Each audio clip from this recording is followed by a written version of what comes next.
Student, स्वागत है आपका आपके अपने YouTube चैनल पर, जहां पर आज फिर से हम इंग्लिश के ग्रामर पर बेस्ड वीडियो बनाने जा रहे हैं। आज हमारी इंग्लिश की सेकंड क्लास होगी। फर्स्ट क्लास में हमने टेंसेस के बारे में सीखा, आपको बताया टेंसेस के बारे में। जो लोग इस क्लास से आज जुड़ेंगे वो लोग जाकर इसके पहले क्लास वाला वीडियो इंग्लिश का जाके देख लेना, तो वहाँ जाके समझ में आ जाएगा कि आज जो हो रहा है वो चीज़ें क्यों हो रही है और कैसे हो रही है, जिसका पूरा बेसिक नॉलेज हम पिछले वीडियो में दे चुके हैं। चलिए तो अपना वीडियो शुरू करते हैं। एक बेसिक प्रॉब्लम इंग्लिश में जो अपने हिंदी मीडियम के बच्चों के लिए होती है वो ये होती है कि जब ग्रामर वो करते हैं तो उनके लिए कुछ सेंटेंसेस भी आते हैं एग्जाम में, जिसमें लिखा रहता है हिंदी के सेंटेंसेस को इंग्लिश में कन्वर्ट करो, ठीक है। और फिर हिंदी मीडियम के स्टूडेंट के साथ एक और दिक्कत ये जाती है कि जो इंग्लिश के ग्रामर आती है, सेंटेंस को पढ़ पाते हैं, समझ पाते हैं और उसको कन्वर्ट नहीं कर पाते, मतलब कंफ्यूज हो जाते हैं, समझ नहीं आता कि क्या करे, क्या ना करे, कैसे करे। तो ये सब जो एक हमारा जो कमी है ना, वो सब हमें इस बात की कमी है कि हमें टेंसेस अच्छे से नहीं आते। बाकी तो हमने इंग्लिश में क्या जोड़ के रखा है, आईएनजी लगा दो, इंग्लिश हो गई गोइंग, रनिंग, स्लीपिंग, जारिंग, खारिंग, पीरिंग, आईएनजी लगा दिया, इंग्लिश हो गई। नहीं, अगर प्रॉपर टेंस हमें पता हो कि कौन से टेंस को कैसे इस्तेमाल किया जाता है, तो इंग्लिश की ग्रामर, इंग्लिश के टेंसेस को इंग्लिश में, हिंदी के में टेंसेस को इंग्लिश में कन्वर्ट करना इतना कोई डिफिकल्ट काम नहीं है। अगर नॉलेज हो सही से तो टेंसेस का, अगर टेंसेस हमें अच्छे से आते हैं तो इजीली, बहुत इजीली हम सेंटेंसेस को कन्वर्ट कर सकते हैं। ग्रामर में आने वाले शब्दों को इंग्लिश में, हिंदी में ट्रांसलेट करके इजीली फिर ग्रामर को कर सकते हैं। और जहां तक है थोड़ी हम इंग्लिश में बातें भी कर सकते हैं, या सामने वाला क्या बोल रहा है हम उसे समझ भी सकते हैं। तो आज के वीडियो में हम सिंपल टेंस पढ़ने जा रहे हैं। सभी को पता होगा, मैंने बताया था टेंस 3 टाइप के होते हैं और हर टेंस के 4 भाग होते हैं। पिछला वीडियो आप लोग जाकर जरूर देख लीजिएगा, इस सारे आपके डाउट क्लियर हो जाएंगे जो लोग इस वीडियो में डायरेक्ट जुड़ रहे हैं। तो आज के वीडियो में हम सिंपल टेंस पढ़ने जा रहे हैं, लेकिन एक नया आइडिया में लाया हूं। सिंपल प्रेजेंट में भी होता है, पास्ट में भी होता है और फ्यूचर में भी होता है। तो फिलहाल मैं आज 2 टेंस को मैं एक साथ समझाऊंगा। एक समझाऊंगा प्रेजेंट टेंस, एक समझाऊंगा पास्ट टेंस, और प्रेजेंट और पास्ट का दोनों का फर्स्ट पार्ट हम पढ़ने जा रहे हैं सिंपल, ठीक है। तो आज का वीडियो हमारा सिंपल टेंस पे रहेगा और उस वीडियो में हम प्रेजेंट और पास्ट दोनों को पढ़ेंगे। तो एक बार फिर से जो लोगों ने आज का वीडियो देख रहे हैं, पिछला वीडियो नहीं देखा, उसका लिंक आपको इस वीडियो के डिस्क्रिप्शन में मिल जाएगा, वहां जाइए और पुराने वीडियो को पहले देखिए, पहली क्लास वाले वीडियो को, तो दूसरी क्लास आपको इंग्लिश की अपने आप समझ में आ जाएगी। तो अब शुरू करते हैं हम हमारा वीडियो, जिसमें हम सिंपल टेंस को पढ़ेंगे, प्रेजेंट टेंस और पास्ट टेंस एक साथ, मतलब प्रेजेंट सिंपल, पास्ट सिंपल एक साथ। तो शुरू करते हैं हमारा वीडियो। जैसा कि मैंने तुम लोगों को बताया था, ये है प्रेजेंट, ये है पास्ट, और ये जो तुम बीच में देख रहे हो ना, ये इंग्लिश का वो फॉर्मूला है जो हमें आ गया तो सेंटेंस बनाना हमारे लिए फिर मुश्किल नहीं है। तो प्रेजेंट टेंस और पास्ट टेंस का सिंपल वाला टेंस हम पढ़ने जा रहे हैं। दोनों में एक ही जैसा formula, subject plus verb plus object plus other का होगा। इसमें हेल्पिंग वर्ब का इस्तेमाल नहीं होता है, दोनों सेम है, इसलिए मैं प्रेजेंट और पास्ट आपको एक साथ पढ़ाऊंगा। ये उसका बेसिक फॉर्मूला है, इसको मैंने बीच में लिख दिया है आपको आसानी से समझाने के लिए। लेकिन अब उससे पहले हमें जो मेन चीजें समझनी है वो लिखिए। आई का मतलब मैं, यू का मतलब तुम, आप या तू। भैया इंग्लिश में यू तो यू होता है, आप चाहे तू करके बात कर रहे हो तो भी इंग्लिश में यू आएगा, आप करके बोल रहे हो तो भी यू आएगा, और तुम करके बोल रहे हो तो भी यू आएगा। तो आई का मतलब मैं, यू का मतलब तुम, आप और तू कोई भी शब्द हो सकता है, वी का मतलब हम, दे का मतलब वे या वो लोग, और ही और शी का मतलब होता है वह। ही होता है बॉयज के लिए और शी होता है गर्ल्स के लिए, दोनों का मतलब वो है। लेकिन जब लड़कों की बात करेंगे तो वो ही, और लड़कियों की बात करेंगे तो वो शी। लेकिन अब एक चीज और तुम्हें समझनी है, वो समझना है फर्स्ट पर्सन, सेकंड पर्सन और थर्ड पर्सन। अब ये क्या होता है? अब मान लो मेरे सामने यहां कोई बंदा खड़ा है, मैं उससे बात कर रहा हूं तो मैं हो गया फर्स्ट पर्सन, उससे बात कर रहा हूं वो हो गया सेकंड, और हम दोनों अगर किसी तीसरे की बात कर रहे हैं, जैसे कि हम इंडिया में रहते तो तुम्हें पता ही, पंचायत करने में बहुत आता कि अरे यार वो नाली में गिर गया, अरे वो सड़क पे चलते चलते उसका एक्सीडेंट हो गया। तो मतलब इस तरह की जब हम बातें करते हैं, जब दो लोग किसी और की बात करते हैं तो वो कहलाता है थर्ड पर्सन। मैं फर्स्ट जिससे बात कर रहा हूं वो सेकंड, और हम दोनों जिस किसी तीसरे की बात कर रहे होंगे उसे बोलेंगे थर्ड पर्सन। अब ये सीखना क्यों जरूरी है वो भी सुनो।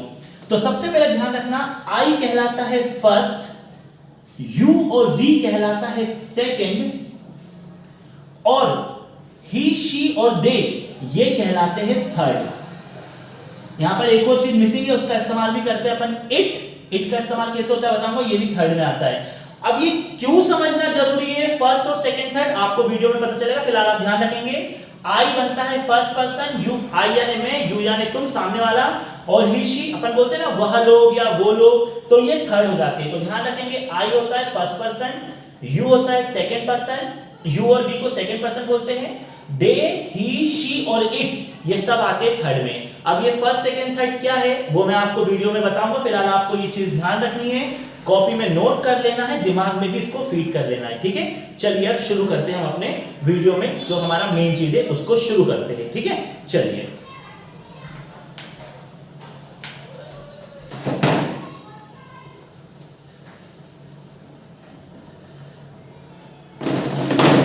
प्रेजेंट टेंस और पास्ट टेंस का सिंबल मैं तुम लोगों को पढ़ा रहा हूं, और दोनों की खास बात यह है कि दोनों में हेल्पिंग वर्ब इस्तेमाल नहीं होती, दोनों में ये वर्ब लग जाता है।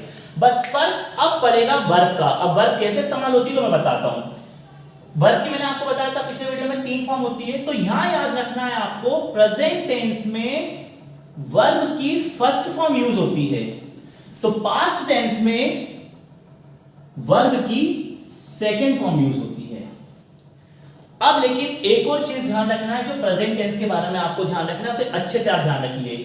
प्रेजेंट टेंस में अगर थर्ड पर्सन की बात होगी, थर्ड, अब थर्ड क्या होते हैं, ही, शी, इट और दे, तो दे को मैं अभी हटा रहा हूं, फिलहाल इन तीनों की बात ध्यान रखो।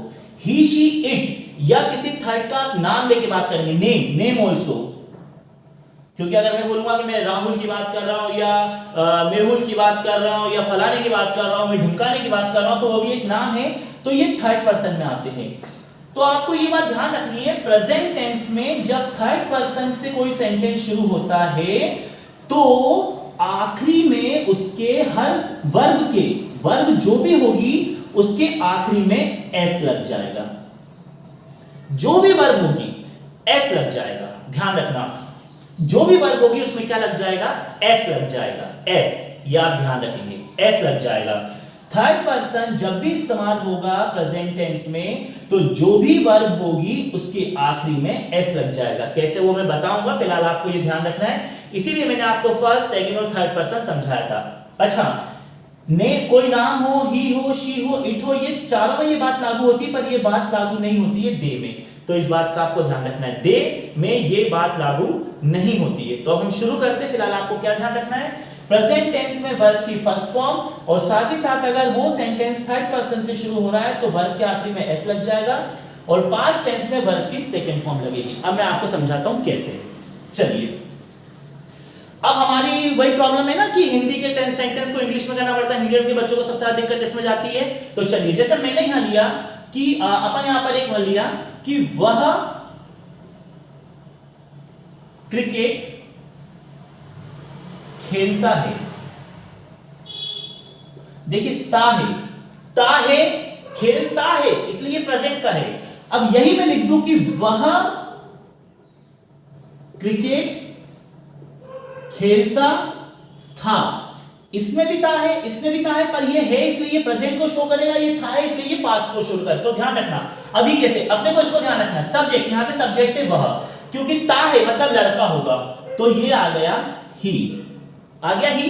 अब आती है वर्ब, तो खेल रहा है, खेलना वर्ब है, तो खेलने को बोलते हैं प्ले, लेकिन मैंने क्या बताया आखिरी में एस, तो इसके आखिरी में क्या लग जाएगा, एस, प्लीज। क्या खेल रहा है, क्रिकेट, ये हो गया सब्जेक्ट, ये हो गई वर्ब, फिर आता ऑब्जेक्ट, क्या खेल रहा है, क्रिकेट, तो यहां पे आ जाएगा क्रिकेट, ही प्लेस क्रिकेट, ठीक है। अब यही टेंस पास में है, तो ही प्ले, पर यहां पर सेकंड फॉर्म, और प्ले की सेकंड फॉर्म में यहां पे ईडी लग जाता है, तो ही प्लेड क्रिकेट। अब आप देखिए सेंटेंस में क्या फर्क है, खेलता है, खेलता था, ये प्रेजेंट है, ये पास्ट है, और हम दोनों का सिंपल वाला पढ़ रहे हैं जहां पर हेल्पिंग वर्ब इस्तेमाल नहीं होती है। तो वह क्रिकेट खेलता है प्रेजेंट, वह क्रिकेट खेलता था past, he place cricket, he played cricket. इसमें वर्ब की फर्स्ट फॉर्म आती है और साथ ही अगर आपका सेंटेंस थर्ड पर्सन, अभी आपको समझाया था ही, शी, इट या कोई नाम ये थर्ड पर्सन के आता है तो वर्ब के आखिर में क्या लग जाता है? एस। ही प्लेस क्रिकेट और यहां वर्ब की सेकंड फॉर्म, तो प्ले का सेकंड फॉर्म होता है प्लेड। मैंने आपसे कहा था कि मैं आपको वर्ब का एक वीडियो बना के दूंगा, मैं आपको पक्का अगले इसमें एक वर्ब का एक वीडियो बना के जरूर दूंगा जिससे आपको बहुत हेल्प होगी। वर्ब क्या होती है? जिसमें आपको कोई क्रिया होती है, जैसे मैं पढ़ा रहा हूं, आप पढ़ रहे हो, मम्मी खाना बना रही होगी, पापा काम कर रहे होंगे, भाई बहन मस्ती कर रहे होंगे, तो ये सब काय में आ जाता है हमारे, ये सब हमारे आ जाता है हमारी क्रिया, जहां पर आपको वर्ब होता दिखता है। चलिए अब आगे देखते हैं और एक एग्जांपल लेते हैं। जैसे ये हो गया, ध्यान रखिएगा मैंने दोनों प्रेजेंट और पास्ट का सिंपल एक साथ इसलिए पढ़ा रहा हूं, दोनों में सबसे खास बात है कि हेल्पिंग वर्ब नहीं आती। बस इस बात है कि इसमें वर्ब की फर्स्ट फॉर्म होती है तो इसमें वर्ब की क्या होती है? Second form. ये आपको ध्यान रखना। जैसे यहां मैंने लिखा कि मैं खाना खाता हूं, ता हूं प्रेजेंट, मैं खाना खाता था, आज भी खाता हूं ना, भूखा नहीं रहता, समझाने के लिए आप लोग को, ठीक है। चलिए मैं खाना खाता हूं, तो मैं हो गया सब्जेक्ट, मैं का मतलब होता है आई, अभी बताया। चलिए क्या कर रहा हूं मैं? खाना खा रहा हूं, खाना, ईट, आई ईट। अब एस क्यों नहीं लगा? एस तभी लगेगा जब पर्सन थर्ड होगा, आई थर्ड पर्सन नहीं होता है। थर्ड पर्सन से कौन कौन से होते हैं? ही, शी और इट। आई फर्स्ट, तो यहां सिर्फ इट रहेगा। हाँ, अगर यहां पर ही आता तो एस हो जाता, शी होता तो एस हो जाता, इट होता तो एस हो जाता, कोई नाम होता तब, पर फर्स्ट पर्सन है तो नहीं। इसलिए आपको फर्स्ट, सेकंड और थर्ड पर्सन स्पेशली माइंड में रखना है, इसलिए मैंने आपको पहले बताया। आई ईट फूड, अब ये क्या होगा? आई। अब खाना ईट फर्स्ट फॉर्म है तो ईट की सेकंड फॉर्म होती है एट, आई एट फूड। बस, मैं खाना खाता था, मैं खाना खाता हूं। वर्ब की फर्स्ट फॉर्म बता रही है प्रेजेंट है तो वर्ब की सेकंड फॉर्म बता रही है वो पास्ट है। वो सिंपल सी बात है। वर्ब की फर्स्ट फॉर्म रखना है तो प्रेजेंट सिंपल है, वर्ब की सेकंड फॉर्म रखना है तो वो पास्ट सिंपल है। बहुत सिंपल सी भाषा है और इसी से हम इंग्लिश स्पीकिंग अगर कभी बोलना चाहें ना तो बहुत सिंपली हम इस तरह से बोल पाते हैं। चलिए मैंने कल एक गोल वाला सेंटेंस लिया था, मैं आपको बताना चाहता हूं कि वह क्या बोलूं मैं, चलो स्कूल ही ले लेते हैं। स्कूल जाती है, ओके, और वह स्कूल जाती थी, ठीक है। जाती है, जाती थी, चलो वह मतलब शी, बिकॉज लड़की है, थर्ड पर्सन आ गया। वर्ब क्या है यहां पे? जाना, तो सुनिए भाइयों और बहनों, बच्चों, गो और इसके साथ लगता है एस, यहां पर गोज आता है। ये ध्यान रखना है कि गो के साथ ईएस आता है, ये आपको ध्यान रखना पड़ेगा कि गो के साथ ईएस आता है। तो ये हो गया ही गोज, कहां जाती है? School, he goes to school, ठीक है। अब ये पास्ट में क्या हो जाएगा? शी, वर्ब की सेकंड फॉर्म, तो गो की सेकंड फॉर्म होती है वेंट टू स्कूल, या he went to school, she went to school. To लगा नहीं लगाया तो भी सेंटेंस में तो कोई फर्क नहीं पड़ेगा। He goes to school, he goes school, he went to school, he went school, चल जाएगा। लेकिन आपको जो सबसे मेन ध्यान रखना है, इसमें गो के साथ टीएस लग जाएगा। अच्छा एक बात का ध्यान रखना है, गो फर्स्ट फॉर्म है, वेंट सेकंड फॉर्म है। गो बात कर रहे हो तो ये प्रेजेंट सिंपल टेंस है और वेंट लग गया तो ये पास्ट सिंपल हो गया। तो बस एक छोटी सी बात का आपको ध्यान रखना है, वर्ब की फर्स्ट फॉर्म बताती है, वर्ब की फर्स्ट फॉर्म बताती है कि वो प्रेजेंट टेंस है, वर्ब की सेकंड फॉर्म बताती है कि वो पास्ट टेंस है। तो वर्ब का स्पेशली ध्यान रखना है। और एक सबसे इंपॉर्टेंट चीज, third person, he, she, it, कोई नाम, ये चारों चीजें अगर जब भी आएगी तो वर्ब के आखिर में एस लग जाएगा। बस ये गो वाले में क्या लग जाता है? ईएस लग जाता है। ये आपको ध्यान रखना है और बहुत अच्छे से ध्यान रखना है।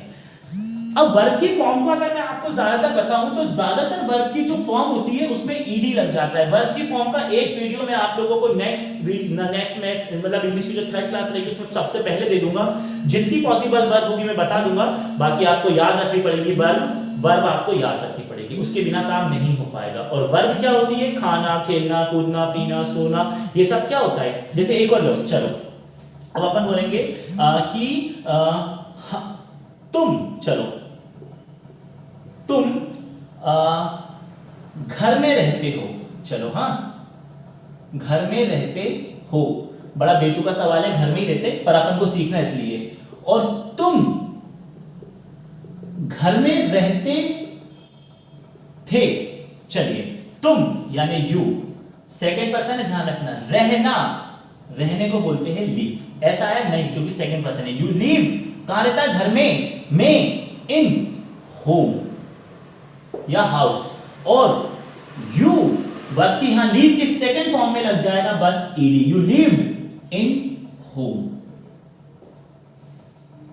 बस ये वर्ब का ध्यान रखना है हमको, बस ये सेकंड फॉर्म हुई तो ये चला गया पास्ट में, और फर्स्ट है तो ये कहां में आ जाएगा, प्रेजेंट में। बस वर्ब का हमें ध्यान रखना है। और एक बात का ध्यान रखना है, ही, शी, इट या कोई नाम आ जाए जिसकी थर्ड पर्सन, जब आपको लगे कि थर्ड पर्सन की बात हो रही है, तो वहां वर्ब के आखिरी में आपको क्या लगा देना है, एस, एस लगा देना है। इस बात का आपको ध्यान रखना है, ठीक है। और वर्ब की सेकंड फॉर्म में ऐसा कुछ नहीं करना है, पास्ट टेंस में तो बस आप वर्ब की सेकंड फॉर्म लगा दो। ज्यादा सेकंड फॉर्म में ईडी लग जाता है, कुछ सिंपल होती है, किस तरह से होती है वो मैं आपको बताऊंगा, ठीक है ना। अब जैसे कि यहां बात करते हैं एक सिंपल सेंटेंस कि मम्मी खाना बनाती है, मम्मी खाना बनाती थी, नहीं यार मैं थी वाला सेंटेंस ही लूंगा, मम्मी खाना बनाती है। तो मदर, मदर खाना बनाने को बोलते हैं कुक। अब बताओ मम्मी क्या हो गई, तुम बात कर रहे हो किससे, थर्ड पर्सन, तो मदर कुक्स फूड। तो इधर क्या हो जाएगा, सेकंड में बनाऊंगा तो मदर कुक्ड फूड, बस सेकंड फॉर्म मदर। अब जैसे तुम किससे बात कर रहे हो, मम्मी खाना बनाती है, तो वो मम्मी तो थर्ड पर्सन हो गई ना। थर्ड पर्सन कैसे समझना है, दो लोग अगर किसी तीसरे के में बात कर रहे हैं तो वो थर्ड पर्सन हो जाएगा, तो हाँ वर्ब के साथ क्या लग जाएगा, एस लग जाएगा। कुक्स food, mother कुक्स food, mother cooked food, mummy खाना बनाती थी, सिंपल सी बात है। तो इंग्लिश के जो सेंटेंस हमें आते हैं जहां पर हम सबसे ज्यादा दिक्कत हो जाती है इंडियन के बच्चों की, यार इसको इंग्लिश में कैसे कन्वर्ट करें, तो आपको टेंस ध्यान रखना है। हम सिंपल टेंस पढ़ रहे हैं, मैंने प्रेजेंट और पास्ट एक साथ ले लिया। सिंपल टेंस बनाते तब हेल्पिंग वर्ब का इस्तेमाल नहीं होता है, सिंपल बनाते हैं जब, तब नहीं होता है। इसका इंट्रोगेटिव और निगेटिव बनाऊंगा तब हेल्पिंग वर्ब का इस्तेमाल होगा, लेकिन वो कैसे बनेंगे उसके लिए स्पेशली एक वीडियो बनाएंगे, पर वो अभी नहीं, अभी नहीं। अभी आपको सिंपल सीखना है, इतनी जल्दी नहीं है, धीरे धीरे क्लास बाय क्लास हमें ये चीजों को सीखना है, ठीक है। तो ध्यान रखना है कि थर्ड पर्सन का स्पेशली ध्यान रखना है। क्रिकेट खेलता है तो प्लेस, खाना बनाता है तो कुक्स, मतलब, और फर्स्ट सेकंड पर्सन है तब जाके ये नहीं लगेगा। जैसे कि एक है क्या बोलते हैं, कोई भी एक सेंटेंस जैसे सिंपल में बोलूं कि क्या सेंटेंस, लेकिन वे, चलो जैसे कि अब मैंने एक कहा था ना वे, जैसे मैंने बोला वो लोग तुम्हें बुलाते हैं, वो लोग तुम्हें बुलाते हैं, तो वे लोग का मतलब हो गया दे, है ना। तो दे बुलाने को बोलते हैं कॉल, है ना। दे के साथ ध्यान रखना, दे थर्ड पर्सन है पर उसके साथ तो एस नहीं लगेगा। दे कॉल, बुलाने का मतलब होता है कॉल, पुकारना। कॉल मतलब नहीं फोन लगाया तो कॉल लगाने को नहीं, बुलाने को भी कॉल कहते। तो वे तुम्हें बुलाते, तो they call you, they call you, वे तुम्हें बुलाते हैं। एक सिंपल मैंने सिंपल, और पास्ट टेंस लेता तो दे कॉल्ड यू, तुम्हें बुलाते थे, कॉल्ड ईडी लग जाएगा। तो बस ये ध्यान रखना है, वर्ब की फर्स्ट फॉर्म प्रेजेंट, वर्ब की सेकेंड फॉर्म पास्ट, और दोनों क्या पढ़ रहे हैं हम अभी, सिंपल। ये हो गया प्रेजेंट के पास्ट और सिंपल में ये चीजें हैं। बहुत अच्छे से आप ध्यान रख सकते हैं, इसमें हेल्पिंग वर्ब का इस्तेमाल नहीं होता है, लेकिन मैं अब आपको इसका एक एक इंट्रोगेटिव और नेगेटिव बना के बताता हूं, वहां पर हेल्पिंग वर्ब का इस्तेमाल होगा। और आप लोग को ये भी पता है कि ग्रामर में इंट्रोगेटिव और नेगेटिव टेंस बनाने के लिए भी आते हैं, तो वो कैसे बनेंगे उसमें बताऊंगा। फिलहाल आपको ध्यान रखना है, जब सिंपल बातें होती है तो फर्स्ट फॉर्म बताती कि वो प्रेजेंट है, सेकेंड फॉर्म बताती वो पास्ट है, थर्ड पर्सन का इस्तेमाल होगा सिर्फ दे को छोड़कर, तो जो भी वर्ब होगी उसके आखिरी में एस लग जाएगा। और कुछ कुछ की जगह IES भी लगता है। IES कैसे बताता हूं, जैसे कुछ सेंटेंस होते हैं जिसमें एक सेंटेंस है,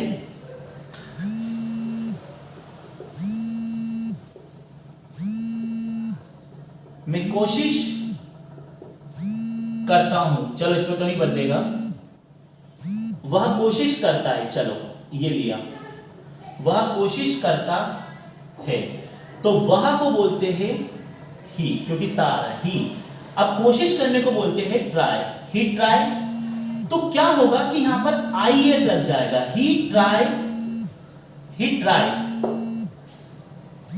ट्राइज, ही ट्राइज, वाई हट के इसमें IES लग जाएगा, कोशिश, जो ट्राई वाला आता है इसमें वाई हट के IES लग जाएगा और बाकी सिंपल बन जाएगा। और वहां पर जब लग जाएगा तो ही ट्राई, यानी IE के साथ यहां S लगता है, वहां पे D लग जाएगा, IED लग जाएगा। तो सिंपल चीजें जो मैं तुम्हें सिखाना चाह रहा हूं, ज्यादा कंफ्यूज ना करते हुए, वो सिर्फ ये बताना चाह रहा हूं कि प्रेजेंट सिंपल वर्ब की first form, past simple verb की सेकंड फॉर्म, दोनों में एक चीज कॉमन कि सिंपल टेंस में हेल्पिंग वर्ब का इस्तेमाल नहीं होता है। Third person he, she, it या कोई जब नाम होगा तो जो भी वर्ब होगी उसके आखिरी में S लग जाएगा, एक्सेप्ट कहीं कहीं पे IES लगता है, कुछ कुछ में, बाकी मैक्सिमम में आपको ध्यान रखना है, मैक्सिमम सेंटेंसेस में। और हाँ, IES भी तभी लगता है जब आखिरी में Y आता है, Y हटता है, जैसे ट्राई है तो Y हट के IES आता है, ध्यान रखना, Y हट के IES आता है। और बाकी में सिंपल वर्ब के बाद S लग जाता है अगर वो थर्ड पर्सन हो, ठीक है। फर्स्ट सेकंड में वर्ब के साथ कुछ नहीं लगता, वो जैसे वैसे लगता है, ये प्रेजेंट में। और जब पास्ट के लिए बनाते हैं तो सिर्फ ध्यान रखना वर्ब के सेकंड हो जाती है, जैसे गो का वेंट, कुक का कुक्ड, प्ले का प्लेड, मेक का मेड, ऐसा। वर्ब के ऊपर एक वीडियो में आप लोग को जरूर नेक्स्ट में बना के दूंगा, जिसमें आपको 3 फॉर्म में लिख के बताऊंगा। और जिन लोगों को ये समझ नहीं आया कि ये क्या करा है, फर्स्ट वीडियो जाके देख लेना, लिंक में आपको मिल जाएगा। अब मैं आपको इसका एक एक इंट्रोगेटिव और एक एक नेगेटिव बताता हूं, उसके बाद नेक्स्ट वीडियो पूरा इंट्रोगेटिव और नेगेटिव भी बनाऊंगा, जिससे आपके इंट्रोगेटिव और नेगेटिव की जो ग्रामर प्रॉब्लम है वो भी बहुत हद तक सॉल्व हो जाएगी, ठीक है। तो अब बात करते हैं इसके इंट्रोगेटिव और नेगेटिव की। तो अब बात करते हैं कि सिंपल में अगर इंट्रोगेटिव और नेगेटिव, इंट्रोगेटिव का मतलब होता है प्रश्नवाचक और नेगेटिव का मतलब होता है नकारात्मक। फिलहाल इंट्रोगेटिव की बात करते हैं। अब आपको बता दूं, इंट्रोगेटिव में ये फॉर्मूला बदल जाता है। जब इंट्रोगेटिव बनाते हैं तब हेल्पिंग वर्ब भी इस्तेमाल होती है। इसकी हेल्पिंग वर्ब होती है डू और डज, और इसकी एकमात्र हेल्पिंग वर्ब है डिड। जब आप इंट्रोगेटिव और इंट्रोगेटिव सेंटेंस जब बनाते हैं तो हेल्पिंग वर्ब पहले आती है, फिर सब्जेक्ट आता है, फिर वर्ब आती है और आखिरी में ऑब्जेक्ट आता है। यानी कि प्रेजेंट पास्ट का जब आप इंट्रोगेटिव बनाएंगे और नेगेटिव तब हेल्पिंग वर्ब आएगी। अभी हम सबसे पहले जो सेंटेंस आपको पढ़ा रहे हैं वो है इंट्रोगेटिव, यानी कि प्रश्नवाचक। इंग्लिश में होते हैं ना हमारे को इंट्रोगेटिव सेंटेंस बनाने के लिए आते हैं, प्रश्नवाचक भी आ जाते हैं। तो जब आप प्रेजेंट और पास्ट का सिंपल टेंस का इंट्रोगेटिव बनाएंगे तब हेल्पिंग वर्ब इस्तेमाल होगी। और ध्यान रखना फॉर्मूला बदल जाता है, हेल्पिंग वर्ब पहले आती है। हर इंट्रोगेटिव सेंटेंस को जब भी आप बनाएंगे तो हेल्पिंग वर्ब पहले आएगी, आपको ये ध्यान रखना है। तो डू और डस प्रेजेंट टेंस के लिए और डिड पास्ट टेंस के लिए, ये आपको ध्यान रखना है। अभी मैं आपको इसका इंग्लिश में वीडियो बता रहा हूं, इसके इंग्लिश के वीडियो अभी हिंदी से इंग्लिश बताऊंगा और प्रॉपर इंग्लिश के इंट्रोगेटिव और नेगेटिव आपको नेक्स्ट वीडियो में बताऊंगा। फिलहाल जैसे कि मैं प्रेजेंट की बात कर रहा हूं, मैंने बोला क्या तुम क्रिकेट खेलते हो, तो आपको अच्छा ये तो बता दूं कब डू और डस किसके साथ लगता है प्रेजेंट टेंस में। प्रेजेंट टेंस में डू लगता है आई और वी और दे और वी के साथ। यानी मैं कहना चाहूं तो सिर्फ और सिर्फ थर्ड पर्सन के साथ डज आता है, यानी ही, शी, इट। ये भी थर्ड होता है दे, पर इसके साथ ये एक प्रकार से फर्स्ट पर्सन की तरह काम करता है। हालांकि दे भी थर्ड पर्सन है पर वो फर्स्ट पर्सन में आ जाता है। तो आपको ध्यान रखना है प्रेजेंट टेंस में डू और डज होते हैं, तो जो डू होता है वो आई, वी, दे और वी के साथ लगता है। आई मतलब मैं, वी यानी हम, दे यानी तुम, वे लोग सॉरी, और वी यानी हम। वी दो बार लिख दिया, यू सॉरी यू नहीं लिखा, यू। और डज ही शी इट के साथ आएगा। और पास्ट में तो सिंगल हेल्पिंग वर्ब में डिड, यानी आपका पास आई हो, वी हो, दे हो, यू हो, ही हो, शी हो, इट हो, सबके साथ ये अकेली हेल्पिंग वर्ब होगी। डिड सबके साथ ये अकेली हेल्पिंग वर्ब होगी। तो आज के वीडियो में मैंने आपको बताया कि सिंपल टेंस सेंटेंसेस को कैसे बनाया जाता है। अब जो हम पढ़ने जा रहे हैं वो है इंट्रोगेटिव और निगेटिव, लेकिन मुझे लगता है कि इसके लिए एक पूरा वीडियो बनना चाहिए जो मैं अगले में बनाऊंगा। लेकिन इसमें आपको मैं ये समझा चुका हूं कि इंट्रोगेटिव सेंटेंस में हेल्पिंग वर्ब का इस्तेमाल होगा और वो हेल्पिंग वर्ब का फॉर्मूला जब आता है तो बदल जाता है। हेल्पिंग वर्ब सबसे पहले आती है, फिर सब्जेक्ट, फिर वर्ब, फिर ऑब्जेक्ट और फिर आखिर में अगर हो तो। उसके साथ डू और डज प्रेजेंट टेंस की हेल्पिंग वर्ब है, पास्ट टेंस की हेल्पिंग वर्ब है डिड। हेल्पिंग वर्ब जो सेंटेंस के अंदर नहीं होती है, सेंटेंस को बाहर से हेल्प करती है, इसलिए उसका नाम हेल्पिंग वर्ब है। और प्रेजेंट टेंस के डू लगता है आई, वी, दे, यू, जब शुरू होगा तो डू लगेगा और थर्ड पर्सन होगा यानी ही, शी, इट, तब क्या लगेगा डज। और पास्ट टेंस का डिड आई हो, वी हो, दे हो, यू हो, ही हो, शी हो, इट हो, सबके साथ अगर मैं लिख के बता दूं आपको तो डिड जो पास्ट टेंस का होगा वो I, we, you, they, he, she, it, ये सब के साथ डिड आएगा। तो अगला वीडियो हम बनाएंगे स्पेशली इंट्रोगेटिव और निगेटिव, क्योंकि बच्चों को इंट्रोगेटिव और निगेटिव टेंस बनाने के लिए भी आते हैं ग्रामर में। और ये कैसे बनेंगे मैंने आपको थोड़ा सा यहाँ हिंट दे दी है, अगला इसके ऊपर पूरा वीडियो होगा। अगर वीडियो पसंद आया हो तो लाइक जरूर कर दिया करो, लाइक करा करो, ताकि मुझे पता चले हाँ आपको वीडियो पसंद आया है। कुछ कमी लगे तो कमेंट करो, दोस्तों में शेयर करो, चैनल को सब्सक्राइब करो, जुड़े रहो। अगले वीडियो में हम मिलेंगे इसके इंट्रोगेटिव के साथ। तब तक बाय बाय। इंग्लिश पढ़ रहे हैं ना, बाय।